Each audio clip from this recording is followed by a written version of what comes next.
On today's Wingspan review, scoring bonanza at the end of the game. Uh, this is Brian from the Savage Board Gaming Channel. Just going to review one of my recent games of Wingspan. I'm currently on a 5-game win streak since I switched away from Arena back to just simple play. Like I said, I feel more comfortable playing in 3-4 player games. I think 3 is really good. Is really good to play in, but I also play in 4 player, no problem.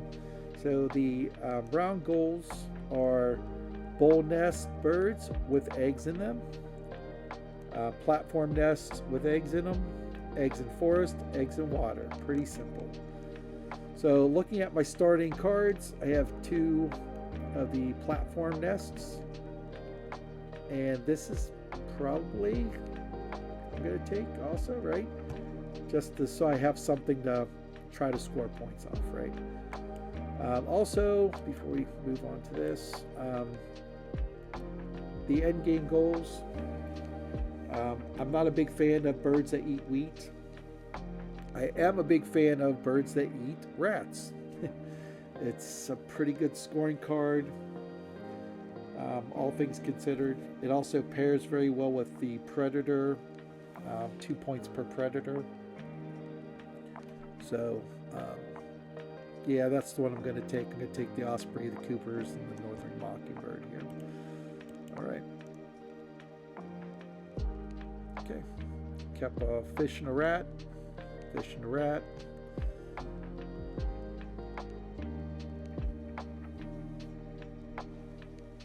Okay.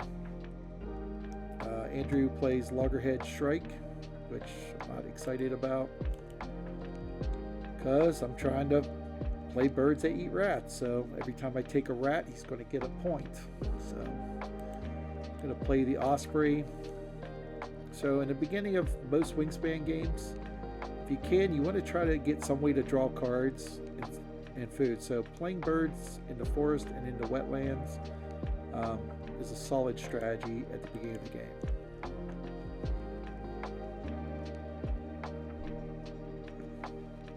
Nothing real interesting in the tray right now. Gonna play the Cooper's Hawk on my turn once it comes around here.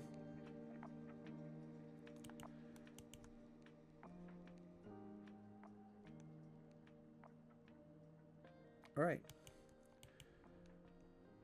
Now I'm obviously going to want food, so my next turn will be to grab one of these worms here.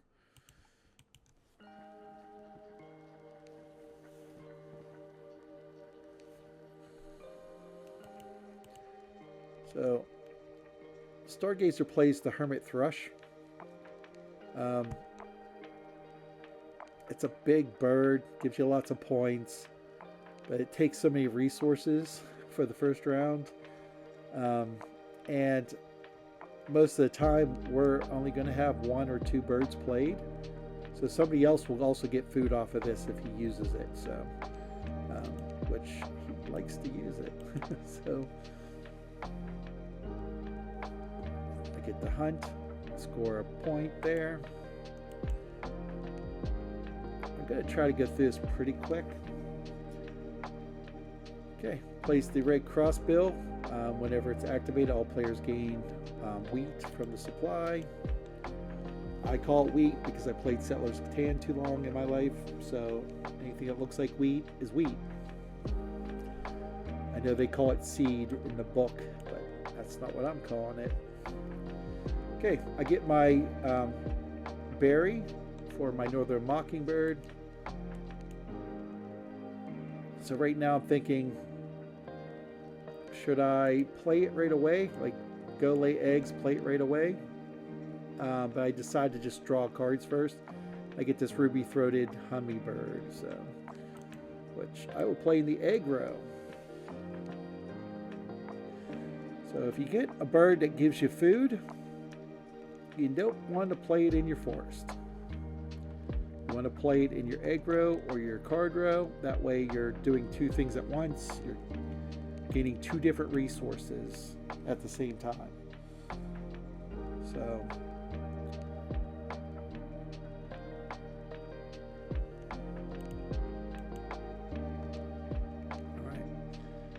play that ruby-throated hummingbird. I'm going to then lay eggs next turn. I wasn't too concerned about what was going on here. I think Andrews knew, so I think he thought the goal was total number of eggs in bull nests, because he put all these eggs here. Like, you might want to put them on the other bird too.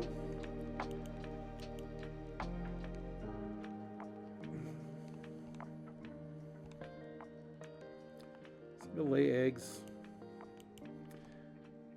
Now there was a scoring card that came up, the Corellian Warbler. I had to like hold back my bad habits of wanting to grab those cards. I needed to stick to my plan if I wanted to at least get points off this first end round goal. So, all right. Pretty straightforward. What I'm going to do next, I'm going to play the Northern Hummingbird. I'm not even looking at these, even though like I like the end game scoring of berries, but that's such a random thing to get. Like, you can't really plan for getting a second scoring card, right? So.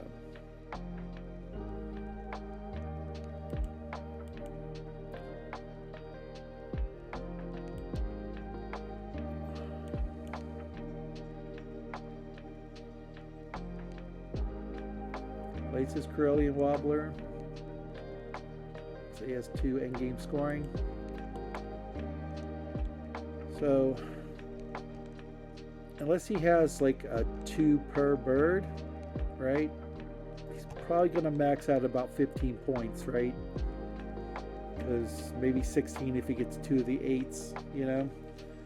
So that is something you need to keep in your mind, you know, like what's the max somebody could score on 2 scoring cards? Probably like, they're probably going to score like anywhere from like 12 to 15 points, but the max is 16.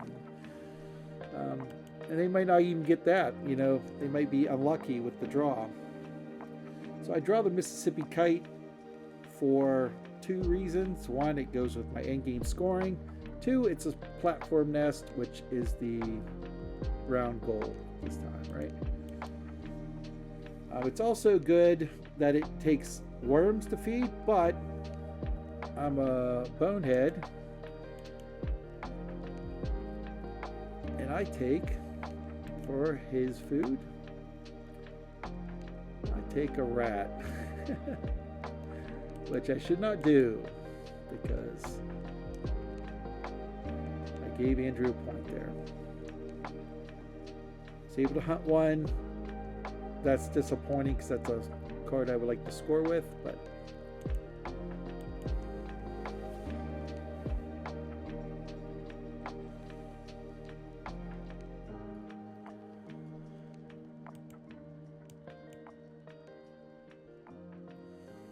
I see these here. I'm like, somebody's going to take one of these. Maybe I should take them before they do. So the hermit thrush is still giving me food. It's giving me like, I think 3 already.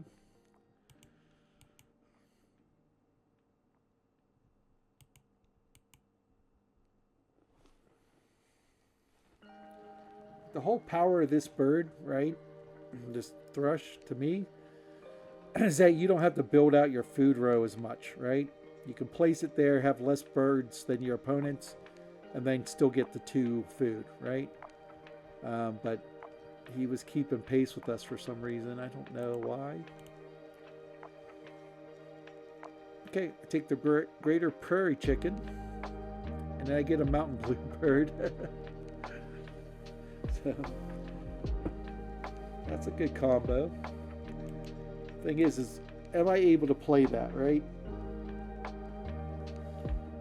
There was points in time where I thought I drew these cards for no reason, basically.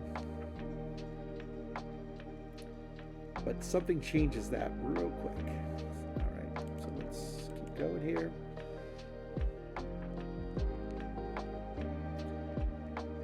Burrowing Owl. Star, 4 spaces on it. But it doesn't really match any of these, right? And it's not a great card to do its power, score off of its power. Neither is this, but it does link to the end-game scoring, or the round scoring and my end game, so it's like that bumps it up, in my opinion, right?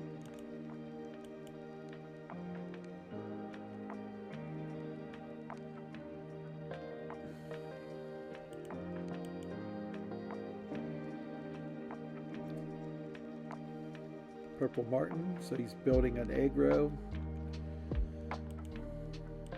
Still doesn't have any cards in his wetlands though, so it's like it puts so much pressure on you to find other ways of drawing cards, right?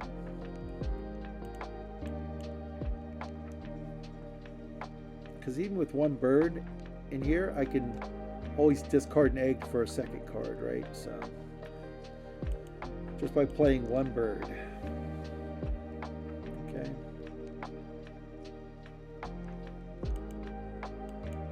I'm good. I take the fish instead of the rat, even though this, you know.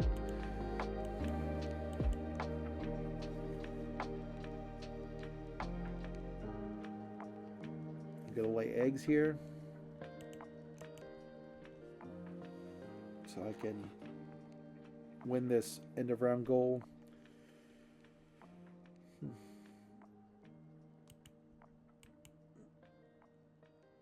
I trigger my ruby-throated hummingbird so I can set myself up for this.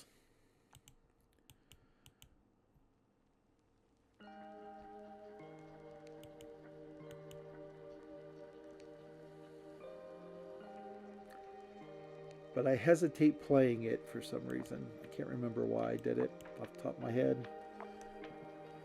Felt like it wasn't the right time to do it in the second round. I gotta wait till the next round to do it, if possible.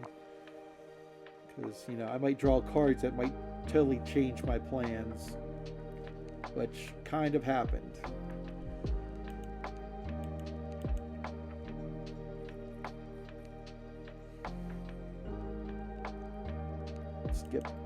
Skip the food. Didn't need to give them any more food right now. I have plenty of food, right? So I win the second end of round. So I tied for the first, won the second. Okay. I do like the red-winged blackbird. I really do. But then this happens, right? I get the Bell's Varia. I'm thinking, I don't really need to worry so much about this card anymore. Let's play this, let's see what we get, and go from there, right?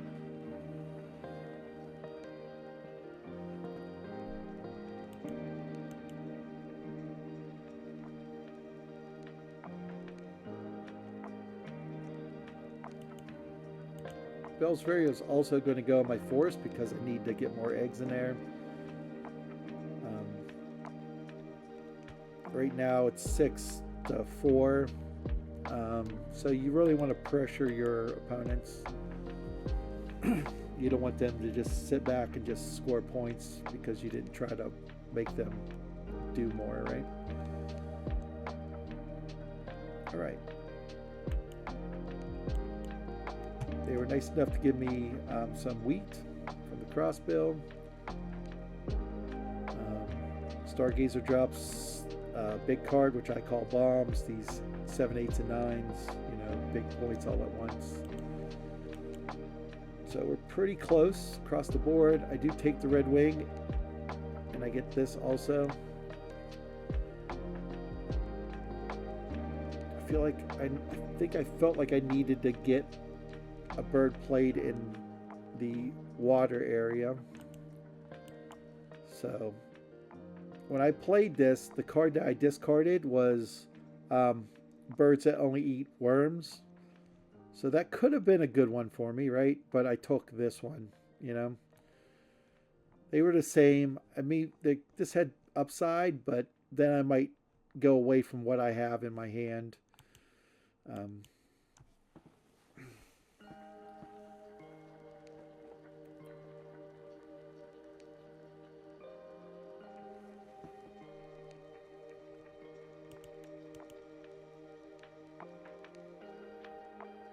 Yep, going in there. I actually get a bonus here. I never expect this guy to score, but when they do, it's just an added like cherry on top, right? I decided to help everybody out, give out food.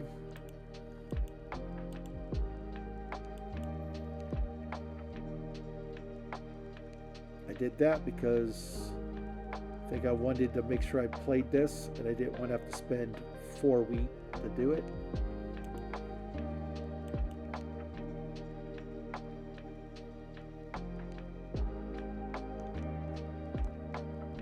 So now everybody has a bird in the water area. So it looks promising for me, but it's still early. You know, we're only in round 3. We're not sure what people are going to play to try to win these points here, right? This got played also in the forest, so there's no way I can really win this anymore. So I just want to come in second, basically, which is all I really could get out of it. So, all right.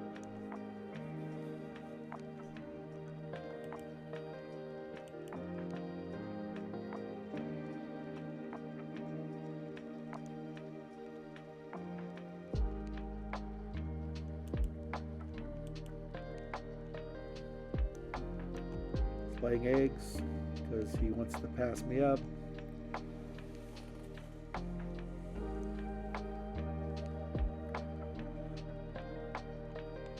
Which I can't stop him, so wood duck is terrible at this point in the game. Get him early, take him, and then it just drops in my lap by playing the stilted black-necked stilt. I'm sorry. I get the spotted owl, which obviously eats rats, so it's going to give me 2 points here. 5 points plus whatever bonus I draw out of it. So you have to think of that as potentially like at least 3 or 4 points, right? Depending on what it is. Now it still could be 0, but you know, just from like a perspective, like view of it, like what can I get out of it if it does give me a card I can score, right? All right. So we're in round 5. My goal was to play the spotted owl, lay eggs on the wetland birds, and call it a day. So plans change.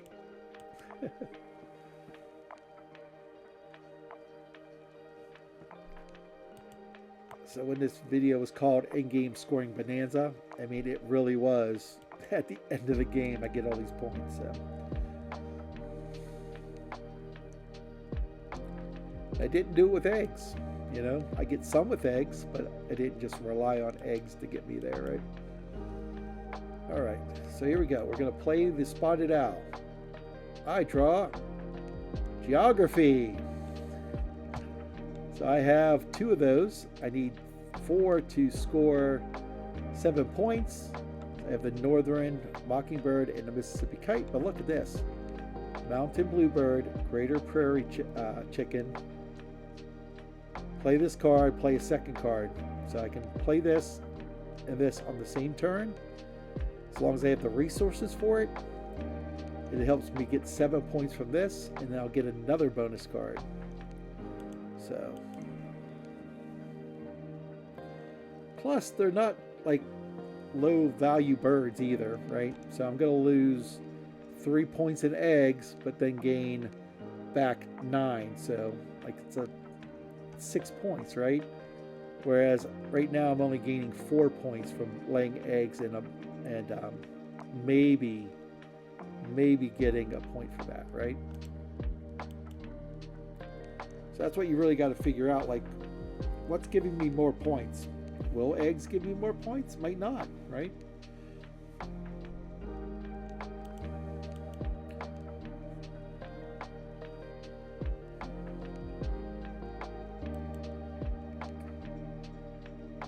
Okay. Too big.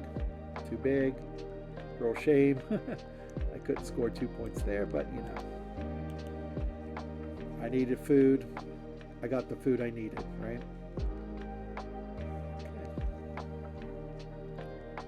Okay, at the end of the game here, right? Why play this in your wetlands, right?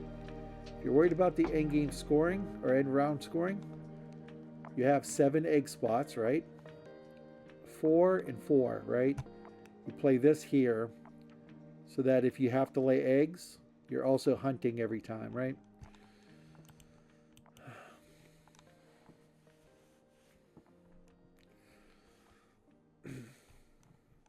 This comes out. It's kind of late in the game for it. Like, you want to play this early if somebody has a hunting bird. So if they got this earlier in the game and held on to it, that's probably not a good idea.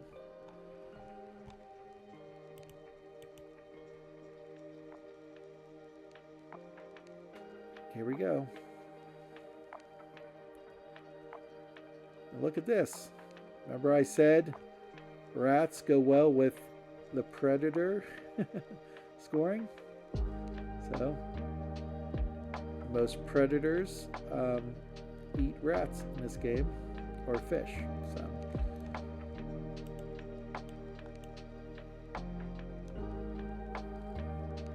So 2 turns left.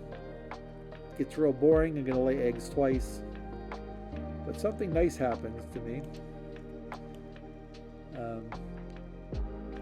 I don't know if it was the Wingspan gods looking down upon me, but my Mississippi kite becomes a superhero. Scores me points off of 1 die. Then, because it triggered that, the black-billed magpie will take one of these dice, right? Yeah, if you hit next player. There we go. Now I have 2 dice to roll next time I do it. We skip that. I'm not going to give any more food to an opponent with this card at all, because the tiebreaker is food. So if I'm giving everybody food, it doesn't help me at all. And I don't need to spend a food to lay eggs, right? So now if I had a bird here, yes, I might do it then, right?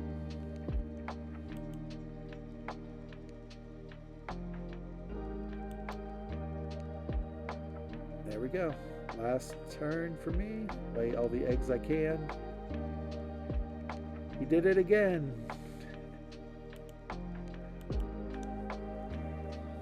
Like I said, you don't really expect that bird to score much. So, all right. So I come in last in the end around goals, but that's fine. Like, I'm only 3 points behind Stargazer. So.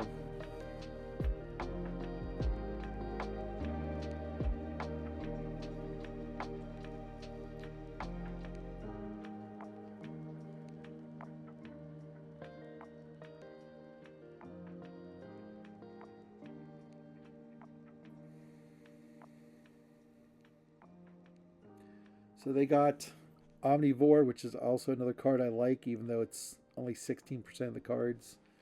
So they scored 14, so that's where I thought they would be.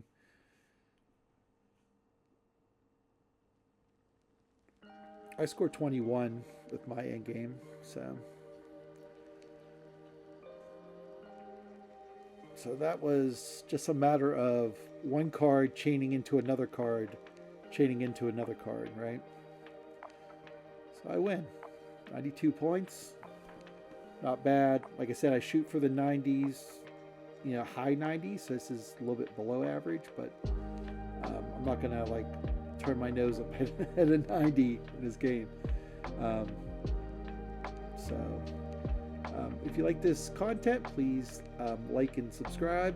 If you see anything that you or have any ideas of how I could have played better, please let me know. ideas of other videos that you would like to see, please leave a comment, and thank you for your time.